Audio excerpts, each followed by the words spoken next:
Luggage ಎಲ್ಲ check ಮಾಡಿಸ್ಕೊಂಡು weight ಎಲ್ಲ ತುಂಬ ಪ್ರೊಸೀಜರ್ ಇರುತ್ತೆ, ನಿಮಗೆ ಗೊತ್ತು. ಸೊ 1 ಅವರ್ ಅಂತೂ ಟೈಮ್ ಹಿಡಿಯುತ್ತೆ. ಅದಾದಮೇಲೆ 1 ಅವರ್ ಇದೆಯಲ್ಲ ಇನ್ನೂ ಅದು ದೊಡ್ಡ ತಲೆನೋವು, ವೆಯ್ಟ್ ಮಾಡಬೇಕು ತುಂಬ ಸಿಕ್ಕಾಪಟ್ಟೆ. ನಿಜ ಅಂತ ಹೇಳೋದು ನನ್ನ ಬ್ಯಾಗು ಹೇಳ್ತಾರೆ.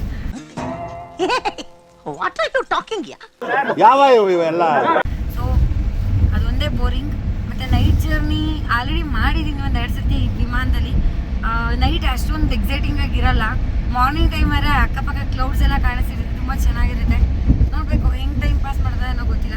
ಒಳ್ಳೆ ಸಾಂಗ್ಸ್ ಇದೆ ಅಷ್ಟೇ, ಅದೇ ಗತಿ ಇವಾಗ. ಏನೋ ತಿಂತಾ ಇದ್ದೀರಾ ನಿನ್ಗೆ ಯಾಕೆ ಆಮೇಲೆ? ಆ್ಯಕ್ಚುಲಿ ಇದು ಬೇಲ್ದಾಣು ಅಂತ ಖಾಲಿ ಆಗಿ ಹೋಗಿದೆ ಇವಾಗ, ಫುಲ್ ಲಾಸ್ಟ್ ಸಿಕ್ಕಿದ್ರು. ತುಂಬ ಒಳ್ಳೆಯದು ಆರೋಗ್ಯಕ್ಕೆ. ಎವ್ರಿ ಇಯರ್ ರಾಮನವಮಿ ಬಂದಾಗಂತೂ ಇದ್ರದ್ದೇ ಪಾನಕ ಊರುಗಳ ಕಡೆ ಎಲ್ಲ ಕೊಡೋದು. ಸಿಕ್ಕಾಪಟ್ಟೆ ಹೆಲ್ತಿ ಮತ್ತು ಎನರ್ಜೆಟಿಕ್ಕು. ನಿಮಗೆ ಬಿಸಿಲಲ್ಲಿ ಎಷ್ಟೇ ಬಿಸಿಲಲ್ಲಿ ನಡ್ಕೊಂಡು ಬಂದು 1 5 ಕಿಲೋಮೀಟ್ರು ಒಂದು ಲೋಟ ಈ ಜ್ಯೂಸ್ ಕೊಟ್ಬಿಟ್ರೆ ಸುಸ್ತೆಲ್ಲ ಹಿಂಗೆ ಪರಿಹಾರ ಆಗೋದು. ಗೋವಾಗೆ ಎನರ್ಜಿ ಬೇಕು ಅಂತ ಇವತ್ತು ತಿಂತಾ ಇದ್ದೀರಾ? ಈಗ ಗೋವಾಗೆ ಹೋಗಿ ನಾನು 3 ರಿಂದ 4 ದಿನ ಆಲ್ಮೋಸ್ಟ್ ಬಿಸಿಲಲ್ಲಿ ಸುತ್ತಬೇಕು, ನಿಮಗೆಲ್ಲ ವೀಡಿಯೋ ಮಾಡಿ ತೋರಿಸ್ಬೇಕು, ಎಂಜಾಯ್ ಮಾಡಬೇಕು, ನಾನು ಕೂಡ ಎಂಜಾಯ್ ಮಾಡಬೇಕು, ಫೋಟೋ ಶೂಟ್ ಮಾಡ್ಕೋಬೇಕು, ವೀಡಿಯೋ ಶೂಟ್ ಮಾಡ್ಕೋಬೇಕು. ಇಷ್ಟೆಲ್ಲ ಮಾಡೋಕ್ಕೆ ಎನರ್ಜಿ ಬೇಕಲ್ವಾ? ಅದಕ್ಕೆ ಇವಾಗಿಂದನೇ ಎನರ್ಜಿ ಬೂಸ್ಟರ್ ತೊಗೊಂಡು ರೆಡಿ ಆಗ್ತೇನೆ. ಕರಗಿರಿಗೆ ಆಗ್ಬಿಟ್ರೆ ಏನು ಮಾಡ್ತೀವಿ? ಕರಗರೆ ಏನಿಲ್ಲ ನೋಡಿ, ಕಪ್ಪುಗಿರೋದು ಹೆಲ್ದಿ ಅಲ್ವಾ? ಹಾಗೆ ನಾವು ಕೂಡ ಭಾರತೀಯರು ಕಪ್ಪು ಏನು ಮಾಡೋಕ್ಕಾಗಲ್ಲ, ಅಡ್ಜಸ್ಟ್ ಮಾಡ್ಕೊಳ್ಳಿ. ವೆರಿ ಗುಡ್ ಅಪ್ಪ, ವೆರಿ ಗುಡ್. ಲೇ ಈ ಕಾಲದಲ್ಲೂ ಇಂಥ ಹುಡುಗರಿದ್ದಾರೆ ಅಂದ್ರೆ ನನ್ಗೆ ಆಶ್ಚರ್ಯ ಆಗತ್ತೆ ಕಣ. ಪ್ರಾರಂಭ ಪಯಣ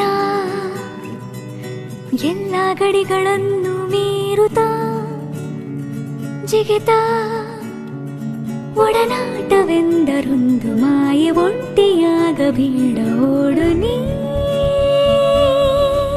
ತೆರೆಯೋಣ ದಾರಿ.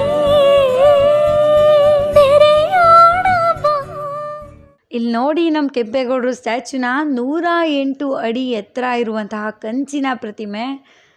ಈ ಪ್ರತಿಮೆ ವಿಶೇಷತೆ ಏನು ಅಂದರೆ, ನಮ್ಮ ಕರ್ನಾಟಕ ರಾಜ್ಯದ ಬೇರೆ ಬೇರೆ ಭಾಗಗಳಿಂದ ಕಲ್ಯಾಣಿ ನದಿ, ಪುಷ್ಕರಣಿ, ಪುಣ್ಯ ಪುರುಷರ ಸಮಾಧಿ ಸ್ಥಳಗಳು, ಈ ಎಲ್ಲ ಕಡೆಯಿಂದ ಪವಿತ್ರ ಮೃತ್ತಿಕೆಯನ್ನು ಕಲೆಕ್ಟ್ ಮಾಡಿ, ಪವಿತ್ರ ಮೃತ್ತಿಕೆ ಅಂದರೆ ಪವಿತ್ರವಾದ ಮಣ್ಣು, ಅದನ್ನು ಕಲೆಕ್ಟ್ ಮಾಡಿ ಈ ಪ್ರತಿಮೆಯ ನಿರ್ಮಾಣದಲ್ಲಿ ಅದನ್ನು ಬಳಸ್ಕೊಂಡಿದ್ದಾರೆ. ಹೆಂಗಿದೆ ಅಲ್ವಾ ಕೆಂಪೇಗೌಡರು ಸ್ಟ್ಯಾಚ್ಯೂ? ಗೌಡ್ರು ಗೊತ್ತು, ಇಂಡಿಯಾಗೆ ಗೊತ್ತು. ಕೆಂಪೇಗೌಡರು ಸ್ಟ್ಯಾಚ್ಯೂ ನೋಡಿದ್ರೆ ಅಲ್ವಾ ಅಲ್ಟಿ.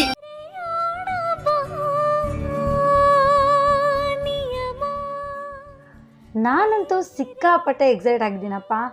ವಾಟರ್ ಸ್ಪೋರ್ಟ್ಸ್ ಆಡ್ಬೋದು, ಮಾಂಡವಿ ರಿವರ್ ಕ್ರೂಸ್ ನೋಡ್ಬೋದು, ಡಾಲ್ಫಿನ್ ವಾಚ್ ಮಾಡ್ಬೋದು, ಜೆಟ್ ಸ್ಕೀ, ಪ್ಯಾರಾಸೀಲಿಂಗ್, ಕಾಯಾಕಿಂಗ್, OMG ಇನ್ನು ಸಾಕಷ್ಟು ಅದೇನೇನೋ ಇತ್ತು ಒಂದಷ್ಟು ವಾಟರ್ ಸ್ಪೋರ್ಟ್ಸ್ಗಳ ಹೆಸರು. ಅದೆಲ್ಲ ಜಸ್ಟ್ ಚೆಕ್ ಮಾಡಿ ಹಾಗೆ ಲಿಸ್ಟ್ ಮಾಡ್ಕೊಂಡು ಇಟ್ಕೊಂಡಿದ್ದೀನಿ, ಅದೆಲ್ಲ ಎಕ್ಸ್ಪ್ಲೋರ್ ಮಾಡಬೇಕಂತ. ಆ್ಯಂಡ್ ಅಂಜುನಾ ಬೀಚ್ ಇದನ್ನು ನೋಡಿದೆ, ತುಂಬ ಚೆನ್ನಾಗಿದೆ ವ್ಯೂ. ಆ್ಯಕ್ಚುಲಿ ಅಲ್ಲಿ ಹೋಗಲೇಬೇಕಂತ ಡಿಸೈಡ್ ಆಗಿದ್ದೀನಿ. ಆ್ಯಂಡ್ ಆದರೆ ನೋಡೋಣ, ಸನ್ಸೆಟ್ಗೆ ಟ್ರೈ ಮಾಡೋಣ ಅಂತಿದ್ದೀನಿ ಅಲ್ಲಿಗೆ. ಆ್ಯಂಡ್ ಬೀಚ್ ಸೈಡಲ್ಲಿ ಪಾರ್ಟೀಸ್ ಇರುತ್ತೆ ಒಂದಷ್ಟು, ಅಂದರೆ ಫೈರ್ ಡ್ಯಾನ್ಸ್ ಎಲ್ಲ ಇರುತ್ತೆ. ಸೊ ಅದನ್ನು ನೋಡಬೇಕಂತ ಇಷ್ಟ ಇದೆ. ನೋಡೋಣ, ಇನ್ ಕೇಸ್ ಪಾಸಿಬಿಲಿಟೀಸ್ ಇದ್ದರೆ I will watch that. And ಇನ್ನೇನಿದೆ, ಒಂದಷ್ಟು ಮ್ಯೂಸಿಯಮ್ಗಳಿದೆ ಅಂತ ಗೊತ್ತಾಯಿತು. ಬಟರ್ಫ್ಲೈ ಬೀಚ್ ಇದೆ. ಮತ್ತು ಇನ್ನೊಂದು ಕೋಕೋನಟ್ ಟ್ರೀ ವೀಡಿಯೋಸ್ ನೀವೆಲ್ಲ ನೋಡಿರ್ತೀರ. ಅಂದರೆ ಎರಡೂ ಸೈಡ್ ಕೋಕೋನಟ್ ಟ್ರೀಗಳಿರುತ್ತೆ, ಮಧ್ಯದಲ್ಲಿ ಒಂದು ರೋಡ್ ಇರುತ್ತೆ, ಪೀಸ್ಫುಲ್ ಆಗಿರುವಂಥ ರೋಡು. ಅದನ್ನು ನೋಡಲೇಬೇಕಂತ ಅಂದ್ಕೊಂಬಿಟ್ಟಿದ್ದೀನಿ. ಓ ಮೈ ಗಾಡ್, ನಾನು ಎಕ್ಸೈಟ್ ಆಗಿದ್ದೀನಿ ಅದನ್ನು ನೋಡೋಕ್ಕೆ ಅಂತ. ಮತ್ತು ಇನ್ನೇನು, ಬೀಚ್ ಪಕ್ಕ ಸನ್ಸೆಟ್ ಯಾವಾಗಲೂ ನಂಗೆ ತುಂಬ ಇಷ್ಟ, ಅದನ್ನು ಕುತ್ಕೊಂಡು ನೋಡೋದಕ್ಕೆ.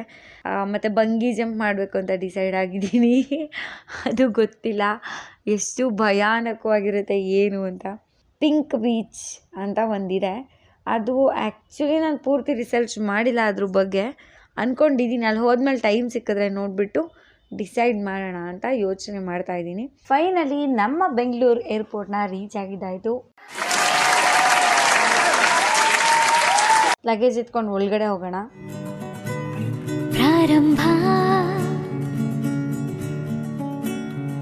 ಪಯಣ ಎಲ್ಲ ಗಡಿಗಳನ್ನು ಮೀರುತ್ತಾ ಚೇಂಜಸ್. Thank you sir.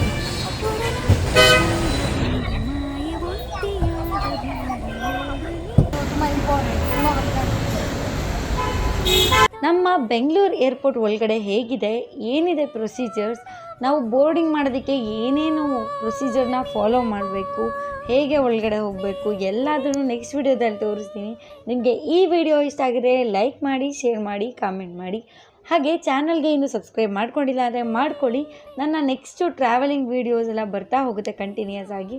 ಹಾಗೆ ಪಕ್ಕದಲ್ಲಿ ಕಾಣುವಂತಹ ಬೆಲ್ ಸಿಂಬಲ್ ಕೂಡ ಕ್ಲಿಕ್ ಮಾಡಿ. Thank you so much. ಹೇಳಿ ಲವ್ ಯು ಜಿಂದಗಿ, ಪ್ರಪಂಚನ ಪ್ರೀತಿ. ಎಲ್ಲದಕ್ಕಿಂತ ಮೊದಲು ನಿಮ್ಮನ್ನು ನೀವು ಪ್ರೀತಿ ಮಾಡೋಣ.